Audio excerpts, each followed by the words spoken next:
Hello viewers, welcome back to our channel. In last few lecture, we have studied gamma functions, definition of gamma function and some important concepts regarding gamma function. We also discussed some important theorems and examples on gamma function. So this lecture is again in continuation of our earlier lectures about gamma function. You can see all these lecture in the playlist Calculus 2. So this lecture is very important regarding gamma function. In this lecture, we will discuss extension of gamma function for negative non-integral value. So students, as you know that what we have discussed earlier, that gamma n gamma of n is represented by the integral 0 to infinity x raised to power n minus 1 e raised to power minus x dx, and all of you know that this integral is convergent means it will give you finite value only if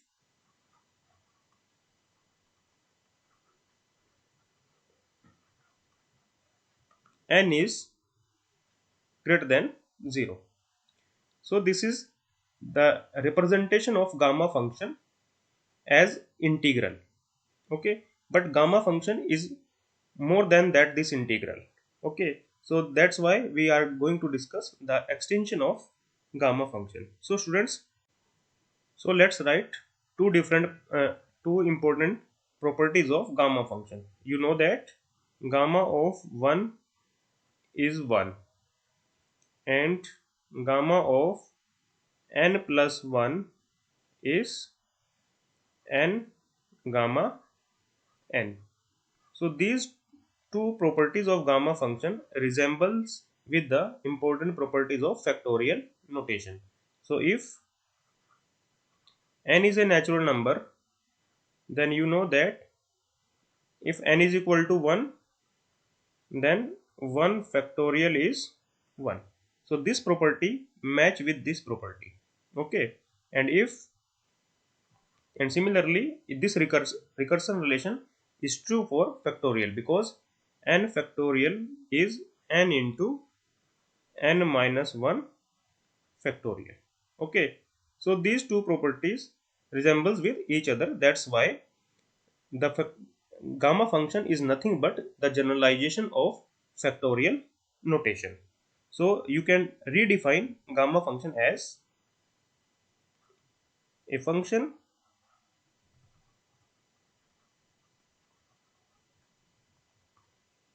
f is called gamma function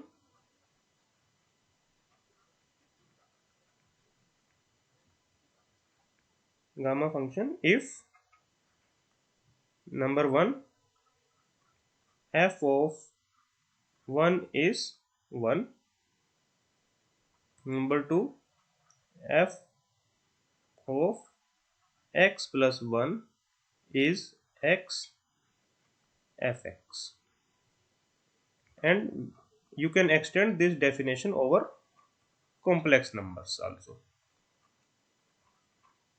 So this is actual definition of gamma function, and this integral is just the representation of gamma function over the complex number when real part is positive.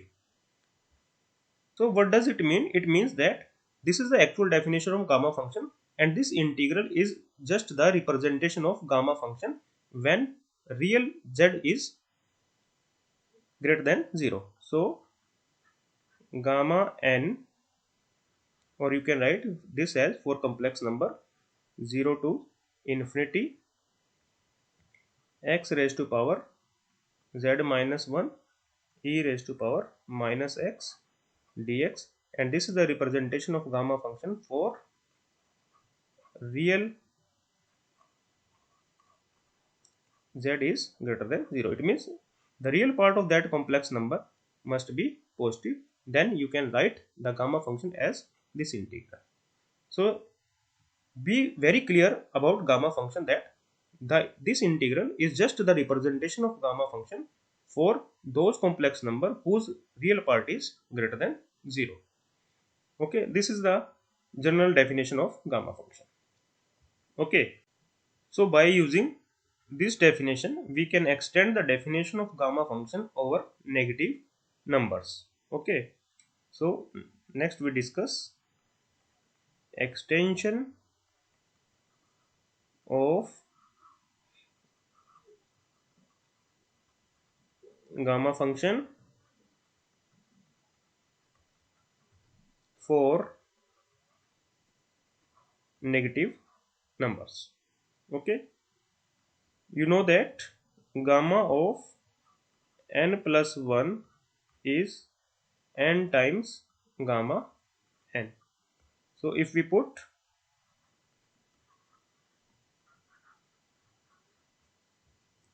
gamma of n as gamma of n plus 1 by n, then we can extend gamma n for n less than 0. It means using this formula, if we set gamma n as gamma of n plus 1 by n, then you can extend the definition of gamma function for negative n. Okay, so we will discuss this concept in numerical questions also.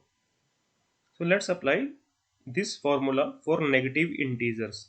So if n is 0, so first we check for n is equal to 0, then gamma of 0, gamma of 0 is, put n is equal to 0 here, gamma of 1 by 0, and you know that gamma of 1 is 1, 1 by 0, that means gamma, this is infinity. Similarly, if n is minus 1, then gamma of minus 1 is gamma of n को 1, if put n is equal to minus 1, then gamma is 0 by minus 1, and you know that gamma 0 is infinity, so this is again infinite. Okay, similarly for n is equal to minus 2, then gamma of minus 2 is gamma of minus 1 by minus 2, this is again infinite. It means if n is a negative integer, then gamma of n is infinity, it means not defined. Okay, you can say that not defined.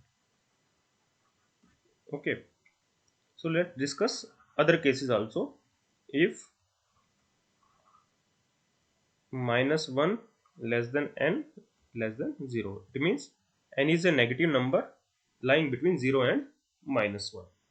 So if n satisfy this condition, then n plus 1 is greater than 0. Okay, and hence gamma of n plus 1 is defined, because you know that if this portion, this is positive, then you can define gamma function. So it means gamma of n plus 1 is defined in this case. Okay, so this implies if minus 1 less than n less than 0, then gamma of n using gamma of n plus 1 divided by n, because gamma of n plus 1 is defined in this case, therefore gamma of n plus 1 by n is can be computed, and therefore this is defined. Okay, similarly if the second case, minus 2 less than n less than minus 1, so in this case gamma n plus 2 is greater than 0, n plus 2 is greater than 0 using this condition. Okay, so you can compute gamma of n plus 1, sorry, n plus 2 as n plus 1 gamma of n plus 1, and hence gamma of n plus 1 is gamma of n plus 2 divided by n plus 1. And you know that gamma of, since n plus 2 is greater than 0, therefore gamma of n plus 2 is defined.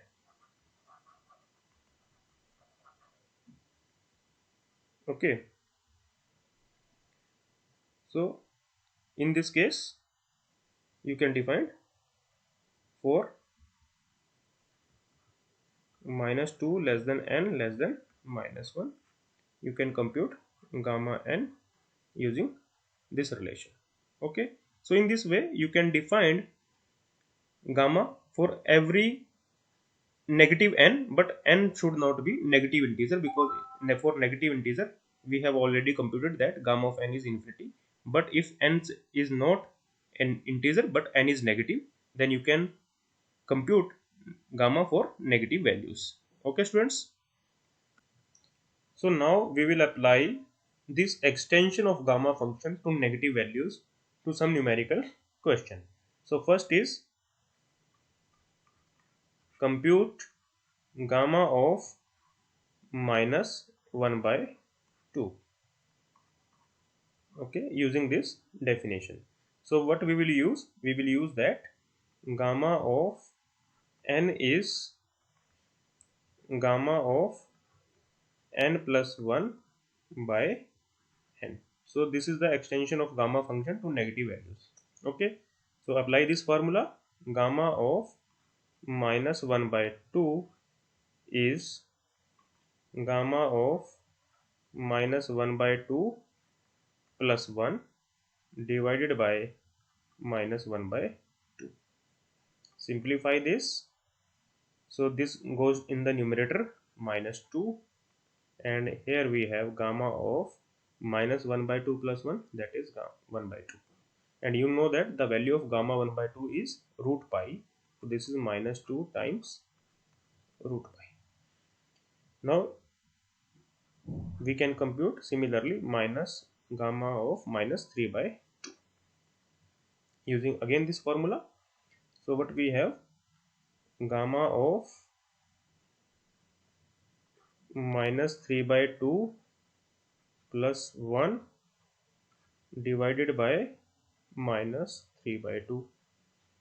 So you can write this as minus 2 by 3 gamma of minus 1 by 2, and we have computed gamma of minus 1 by 2 as minus 2 root pi. Okay, put this value minus 2 by 3 gamma of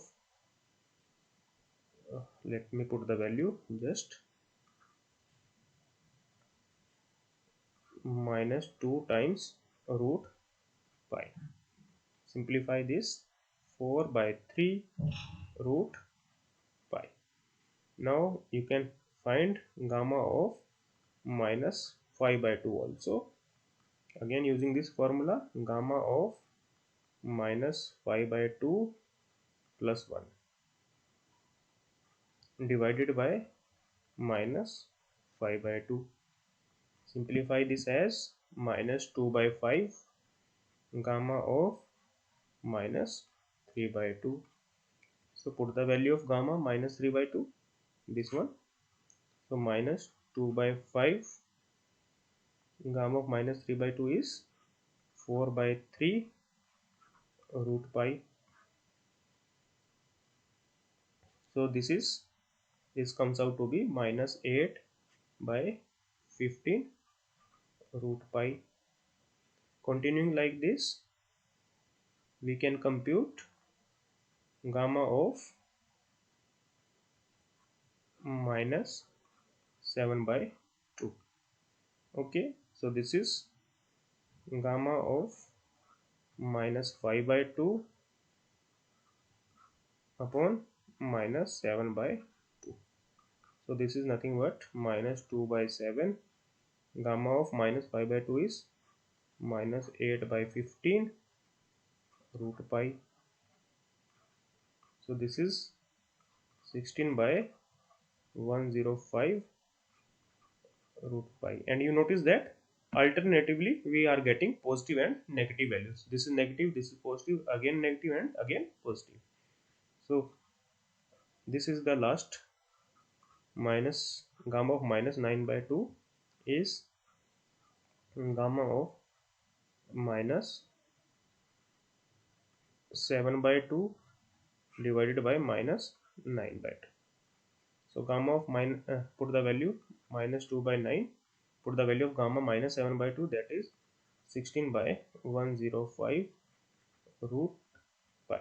So this is minus 32 by 945 root pi. So why we have included all these examples? Because all these examples are included in the guidelines of Delhi University course. Okay, so you can find the solution of these question in this way. Okay, so that's all about extension of gamma function. Now we will discuss some more interesting theorems and results regarding gamma function. So let's discuss this important result about gamma function. This question is also very important for various examination. So in this question, if you see that the left hand side is the product of gamma n and gamma of 1 minus n. So what is the idea here? You can connect the beta function and gamma function by this relation. We will use this relation. Bmn is gamma m gamma n divided by gamma of m plus n. But you should be very careful that this relation holds only if m and n greater than 0. So if we want to apply this relation in this question, first we have to make sure that this condition must be satisfied. Okay, if you see that n is greater than 0 and n is less than 1, it means n lies between 0 and 1. So if we calculate b of n and 1 minus n, then there is no problem, because this n is greater than 0, and if n is less than 1, then you can say that n 1 minus n is greater than 0. So it means we can fairly use this condition. Okay, so apply gamma of n gamma of 1 minus n divided by gamma of n plus 1 minus. So this is nothing but gamma of n gamma of 1 minus n divided by gamma of 1. Okay, and you can rewrite this as gamma of n gamma of 1 minus n, because gamma of 1 is 1. Okay, it means we have left hand side here, so you can flip the equation as gamma of n gamma of 1 minus n as b of n 1 minus n. Now use the definition of beta integral 0 to 1 x raised to power n minus 1 1 minus x raised to power 1 minus n minus 1 dx. So further rewrite this as 0 to 1 x raised to power n minus 1 and 1 minus x raised to power minus n dx. Now you can rewrite this integral as 0 to 1 x raised to power n minus 1 divided by 1 minus x raised to power n dx. Now we will use this direct result. Use this result 0 to 1 x raised to power n minus 1 over 1 minus x raised to power n dx. The value of this integral is pi by sine n pi. So if you use this result here, so we have pi by sine n pi. So this completes the solution of this question, and this question is very important from the application of point of view, because we will use this value of gamma n and gamma 1 minus n in various numerical question, and we will see this question ahead. Now we will apply the previous result in this question. we have to show that gamma of pi by 2 minus x into gamma of pi by 2 plus x as pi by 16 9 minus 4x square 1 minus 4x square into secant pi x. So just take the left hand side,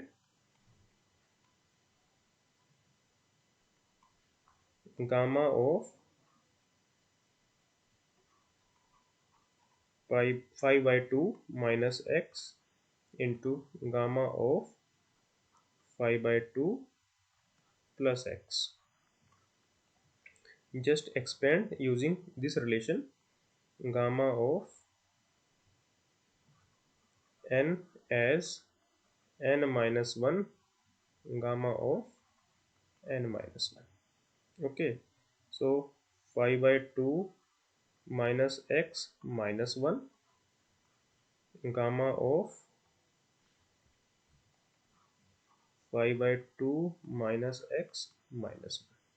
Similarly, in the second factor also, 5 by 2 plus x minus 1 gamma of 5 by 2 plus x minus 1. Just simplify this. This will be 3 by 2 minus x and gamma of 3 by 2 minus x. Okay, in the second factor, 3 by 2 plus x and gamma of 3 by 2 plus x. Now multiply 3 by 2 minus x and 3 by 2 plus x, a minus b, a plus b. So what we have, 9 by 4 minus x square. Okay, rewrite the remaining expression, 3 by 2 minus x and gamma of 3 by 2 plus x. Now we compute the remaining expression,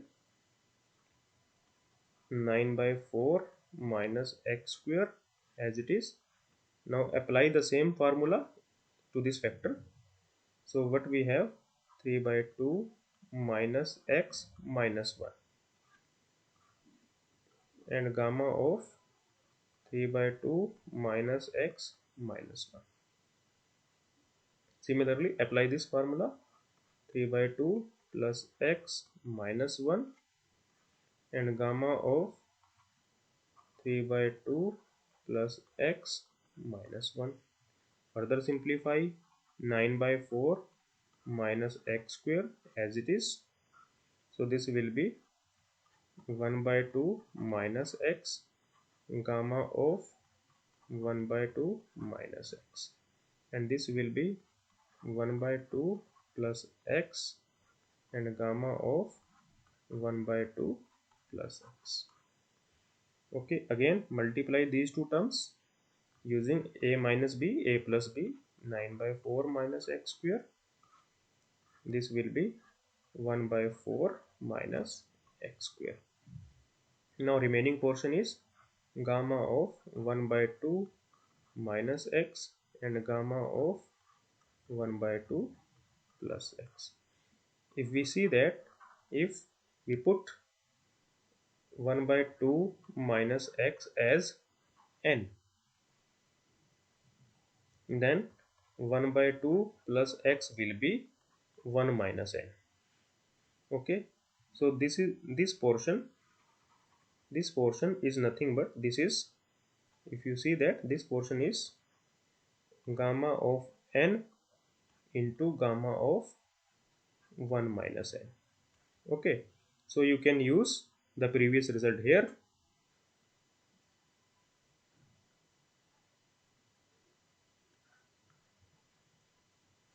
Now apply the previous result, 9 by 4 minus x square, 1 by 4 minus x square, and the value of this expression is pi by sine n pi. What is n here? 1 by 2 minus x pi. Okay, now take LCM in these two factors. So 9 minus 4x square into 1 minus 4x square divided by 16, and this is pi over sine pi by 2 minus pi x. Okay, now you can simplify further. This is 1 by 16, or you can say that pi by 16. Adjust the pi here. 9 minus 4x square, 1 minus 4x square, pi, sorry, pi we have already written, sorry, remove this.